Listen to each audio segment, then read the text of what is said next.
nell'ospedale di Mestre, dove era ricoverato da sabato Paolo Marangoni, il 67enne, colpito da un pregiudicato 26enne a Chioggia solo per avergli urtato il braccio. Legionella nel quartiere Laghetto, seconda vittima per Lussotto. Non ci sarebbe un cluster all'ospedale San Bortolo, vengono mediamente scoperti 2-3 casi al mese di questo particolare tipo di polmonite. Ha rubato 2.000 euro dal borsello del marito di una paziente che stava partorendo, identificata e denunciata all'ostetrica 50enne, le indagini della squadra mobile. Dipendente comunale infedele avrebbe sottratto per anni soldi dei biglietti dalle casse della CTV, scatta l'indagine della procura con l'intervento della Guardia di Finanza. Tir con la scritta Il Duce ed il profilo di Mussolini stampato su un fianco in bella mostra su una chiatta in Canal Grande. A Venezia esplode la polemica. Il governatore Zaia oggi in Consiglio regionale per discutere del bilancio. Una manovra la definiscono le opposizioni insoddisfacente e inadeguata. Il freddo pungente di questi giorni non sembra intimorire i numerosi visitatori dei mercatini di Natale. In centro a Belluno alta l'affluenza e anche sul fronte dei consumi ci sono segnali incoraggianti. Buonasera, ben ritrovati, edizione regionale nei nostri telegiornali. Dunque lo avete sentito dai titoli. In primo piano però vogliamo proporvi il sondaggio di questa sera che riguarda le multe in base al reddito. Voi siete d'accordo? Se lo siete, come potete vedere, potete comporre il sì, quindi lo 0422162691. Se invece non siete d'accordo, il no con lo 0422162690. L'esito di questo sondaggio nel corso della nostra trasmissione Ring di questa sera. E dunque la cronaca in primo piano. Si è spento nell'ospedale di Mestre, dove era ricoverato da sabato Paolo Marangon, il 67enne colpito da un pregiudicato 26enne di Chioggia solo per avergli urtato il braccio. Non ce l'ha fatta Paolo Marangoni, il pensionato 67enne, colpito con un pugno sabato sera in via Alga Sottomarina, mentre usciva dall'abitazione dell'amica Daniela per andare a mangiare una pizza insieme. Ha urtato il braccio di Andrea Morana, 26enne pregiudicato, per poter passare, scatenando però la sua furia.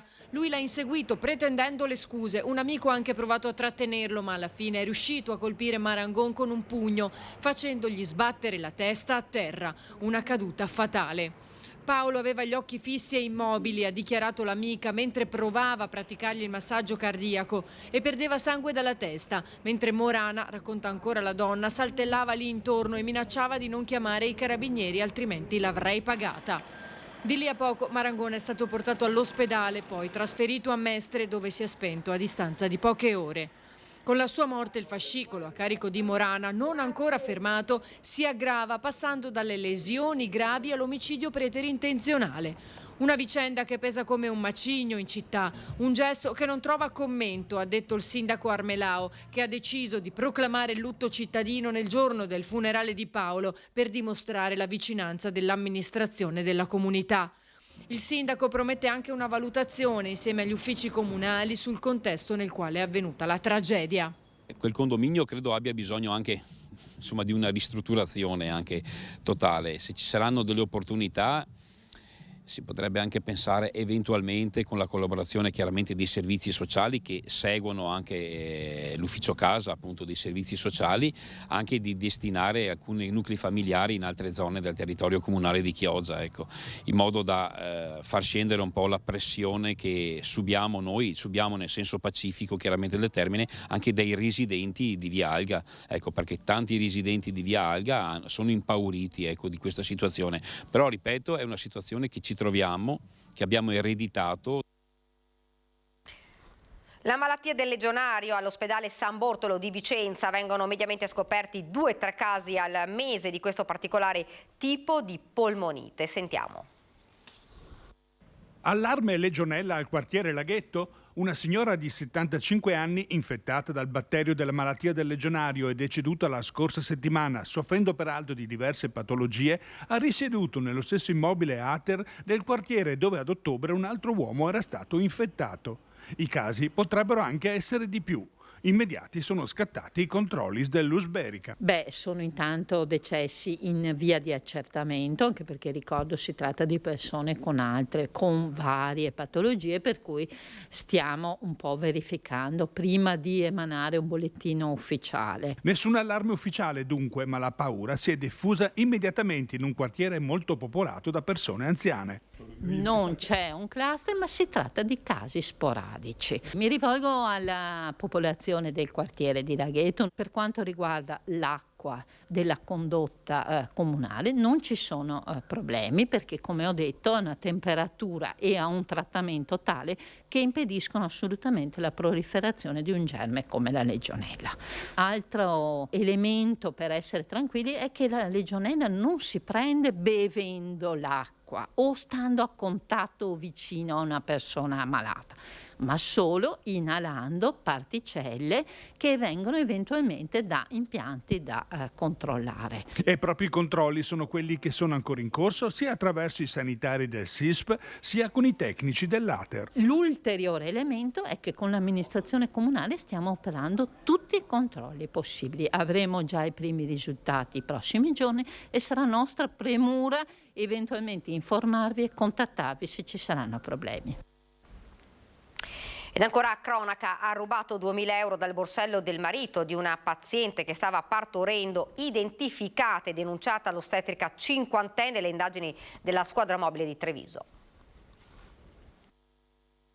Ha approfittato del momento più bello per una coppia, la nascita di un figlio. L'emozione e la naturale disattenzione del marito, che stava assistendo la moglie partoriente nella sala travaglio dell'ospedale Cafoncello, sono stati gli ingredienti che hanno portato un'ostetrica a rubare 2.000 euro dal borsello dell'uomo. Nei guai è finita una cinquantenne dipendente da più di 10 anni dell'ULSS 2 che è stata denunciata per furto pluriaggravato. Per fortuna è un caso isolatissimo, le mele marce esistono, ma quello che è importante è che sia stata segnalata dagli operatori e sia stata sostanzialmente isolata. Secondo le indagini della squadra mobile, quella notte l'ostetrica aveva invitato l'uomo a riporre nel bagno della sala travaglio il borsone della moglie contenente i vestitini del nascituro e nella circostanza lo aveva altresì inspiegabilmente invitato a riporre anche il suo borsello personale, nel quale poi un collega l'aveva sorpresa a controllare all'interno mentre dava le spalle al legittimo proprietario. Per ora nessun provvedimento da parte dell'ULSS. Nel momento in cui fosse chiaramente colpevole e quindi avessimo ovviamente una sentenza rispetto a questo da parte della magistratura, noi abbiamo l'obbligo ovviamente di sospensione o addirittura licenziamento della persona.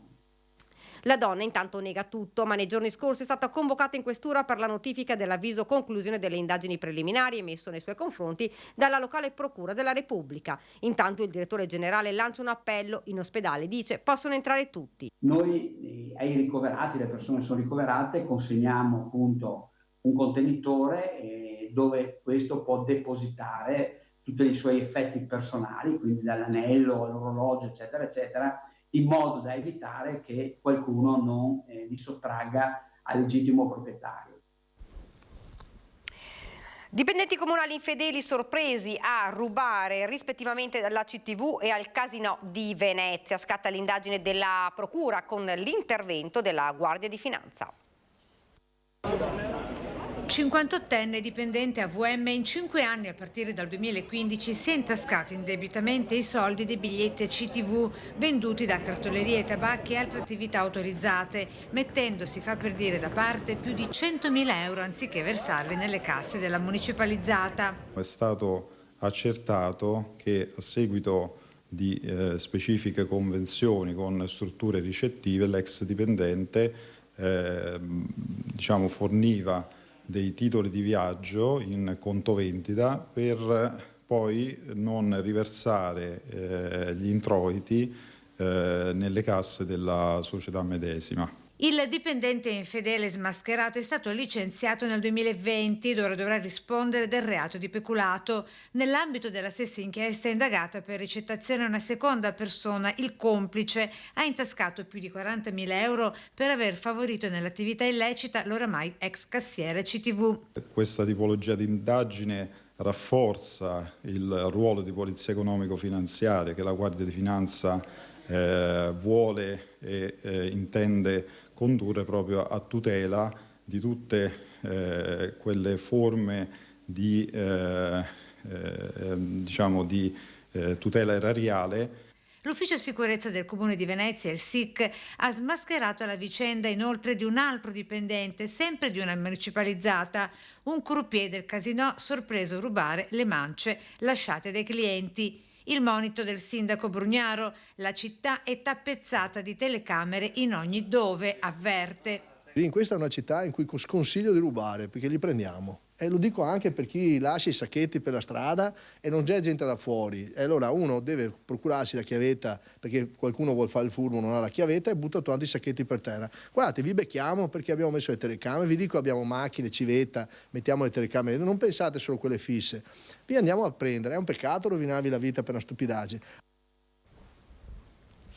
Un grosso tir con la scritta "Il Duce", il profilo di Benito Mussolini stampato su un fianco, ha acceso le polemiche a Venezia. Il camion appoggiato su una chiatta al servizio dell'Hotel Bauer, che ha iniziato i lavori di ristrutturazione, denuncia sulla pagina Facebook del gruppo 25 aprile da parte del consigliere comunale Gasparinetti. Qui si va oltre, si legge: lo diremmo anche se al posto di Benito Mussolini, il Duce, ci fossero i baffoni di Stalin. Il prestigioso committente non ha nulla da dire. Critica anche la consigliera comunale del PD Sambo. Chiediamo al sindaco di intervenire, ha detto, e di segnalare quanto avvenuto con prontezza alla Procura della Repubblica. La polizia è arrivata sul posto, ma il tir si era spostato. Ora le forze dell'ordine faranno accertamenti per eventuale reato di apologia di fascismo. E rimaniamo a Venezia. Il governatore Zaia oggi in Consiglio regionale per discutere del bilancio. Una manovra, la definiscono le opposizioni, insoddisfacente e inadeguata. Cosa che fa? Il Consiglio regionale sta lavorando alla manovra di bilancio 2023, una manovra che le opposizioni definiscono insoddisfacente e inadeguata rispetto alle esigenze attuali del Veneto. Siamo tornati a chiedere interventi prima di tutto per le case di riposo. L'innalzamento delle rette per le famiglie rischia di essere assolutamente insostenibile, e poi sulle borse di studio. Ci sono tanti studenti universitari in Veneto che devono abbandonare l'università perché, anche se ne avrebbero diritto, non ricevono la borsa di studio. Per cui interventi per le famiglie, per il sociale. Il presidente Zaia su questi temi oggi non ha dato risposte. Io penso ci possano essere tanti strumenti. Uno è sicuramente l'introduzione dell'addizionale IRPEF, c'è la possibilità di ricorrere all'indebitamento, c'è la possibilità di utilizzare le entrate correnti per spese in conto capitale, ci sono diverse possibilità. Io non ho capito dove vuole andare, dove vuole portare questa regione travolta dalla pandemia e ora anche esposta al rischio di recessione economica. Ma il presidente, che oggi in Consiglio ha parlato per circa un'ora e mezza, replica così. Io sostanzialmente ho detto quello che è vero, cioè che il Veneto è primo ha primati a livello nazionale per spesa pro capite, per virtuosità, per livelli essenziali di assistenza. Allora, se guardiamo la classifica nazionale, il Veneto è primo in quasi tutte le classifiche. Dall'altro c'è anche da dire che abbiamo fatto una scelta di essere no tax, tax free, siamo gli unici in Italia. Qualcuno ha detto che non va bene così, noi diciamo invece che va bene così, visto e considerato che abbiamo fatto fare una bella cura dimagrante all'ente regione, ovviamente tagliando tutti gli sprechi possibili e immaginabili. Nei prossimi giorni le opposizioni saranno agguerrite. Nei prossimi giorni su questi temi daremo battaglie e chiederemo alla Regione risposte, perché da troppo tempo attendono i cittadini del Veneto risposte sul sociale, sulla sanità appunto. La carenza dei medici sta dando problemi a tantissimi cittadini del Veneto. Noi contiamo che la maggioranza possa ascoltare queste richieste forti che arrivano non da noi ma direttamente dai cittadini. Ieri a Ring ospite l'assessore regionale alle attività produttive leghista Roberto Marcato, che ha parlato della sua possibile candidatura alla segreteria regionale del Carroccio, ma è anche intervenuto sulla manovra della regione e sull'addizionale IRPEF. Sentiamolo. Posto quello che ha dichiarato il segretario Salvini, sì, è legge, anche se non è scritto, è legge. Ha maturato la sua idea o no? Per quanto riguarda l'eventuale candidatura a segreteria regionale, cioè nazionale? Se andiamo avanti così, credo che sarà una scelta obbligata. Cosa intende per se andiamo avanti così? Cioè, io sto ai fatti. Noi in 3 anni siamo passati dal 34 al 7%. Abbiamo avuto un tracollo di consenso alle ultime politiche e abbiamo avuto un risultato drammatico Verona e Padova. Io ho chiesto da subito che ci fosse un'analisi profonda e quindi una presa di coscienza di questo. Mi è stato risposto picche e vedo che non c'è nessun elemento per cambiare la rotta, anzi c'è una sorta di assoluzione corale per cui è colpa non si sa di che cosa e di chi, tutti sono felici e contenti, tutti hanno vinto, l'unico che si preoccupa su me è Mona, per carità. Io se mi candido lo faccio per troppo amore e per il Veneto e per la Lega. Amo troppo questo partito per vederlo decrescere ancora. Abbiamo già perso tanto, insomma qualcosa per invertire la rotta andrebbe fatto. Cosa dice su questa manovra? Vostra, condivido con Bonnet il fatto che è una manovra di fatto blindata. D'altronde le risorse sono quelle, noi ci siamo dissanguati nei 2 anni di Covid per interventi sul sociale e sul sanitario. Aumentare le tasse e applicare l'addizionale IRPEF, io ero d'accordo, non si fa perché se no salta a parare. Lei era d'accordo, sì. Quindi voleva... Sì. Ovviamente calibrata sulle fasce più alte, su chi poteva di più, lasciando perdere le fasce più deboli, ma io ero assolutamente d'accordo. Lavoro in nero e sfruttamento della manodopera. Questa mattina in prefettura a Treviso la presentazione del rapporto Moressa sull'economia dell'immigrazione, i colli del Prosecco a rischio agrimafia. Il rapporto agromafia si cita la provincia di Treviso per la zona del Val Dobbiadene, però questo non significa che tutta la zona è infestata dal fenomeno del caporalato. Ci sono state delle evidenze dei casi in agricoltura che sono stati prontamente repressi dalle forze di polizia. Il fenomeno esiste ma è monitorato, assicura il prefetto di Treviso nel giorno in cui la Fondazione Moressa presenta i dati sull'economia dell'immigrazione. I colli del Prosecco in Veneto sono quelli a maggiore rischio illegalità, con la zona di San Bonifacio nel Veronese. Il report Agrimafie 2022 li cita espressamente, accanto ad Amantea in Calabria, patria delle cipolle di Tropea, e Cassabile, la zona siciliana dove si coltivano patate e fragole. Questo non toglie che possono verificarsi in altre zone della provincia o in altre province o in altre regioni ovviamente del nord Italia. Lavoro nero e sfruttamento della manodopera riguardano però anche altri comparti. Illegale spesso è l'intera attività d'impresa. Mi sembra che sia più diffuso quello dei laboratori tessili, dove anche prosperano, si fa per dire, le imprese cosiddette apri e chiudi. Sono fenomeni molto gravi, in primis perché ledono la dignità della persona che viene sfruttata e poi perché alterano la concorrenza sul mercato. Quindi occorre, là dove ci si accorge del fenomeno, denunciare e da parte delle istituzioni aumentare le forme di sorveglianza. Il freddo pungente di questi giorni non sembra intimorire i numerosi visitatori dei mercatini di Natale in centro a Belluno. Resta alta infatti l'affluenza registrata finora. Anche sul fronte dei consumi ci sono segnali incoraggianti. Sentiamo le parole dei commercianti.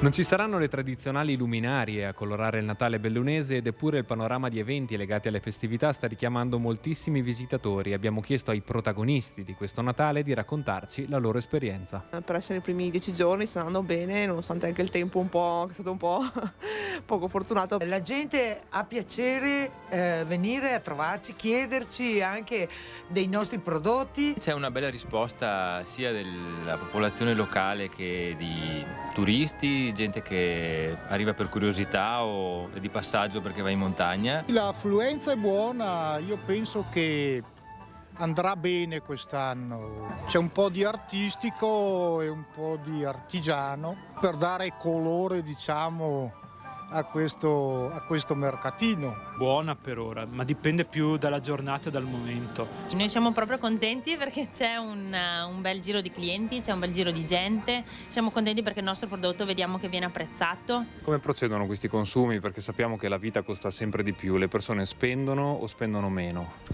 Ma sicuramente spendono meno, spendono con più accortezza sicuramente, scelgono prodotti sicuramente di qualità. Siamo un po' più attente, però comunque scelgono più la qualità sicuramente del prodotto. Spendono il giusto e per la qualità.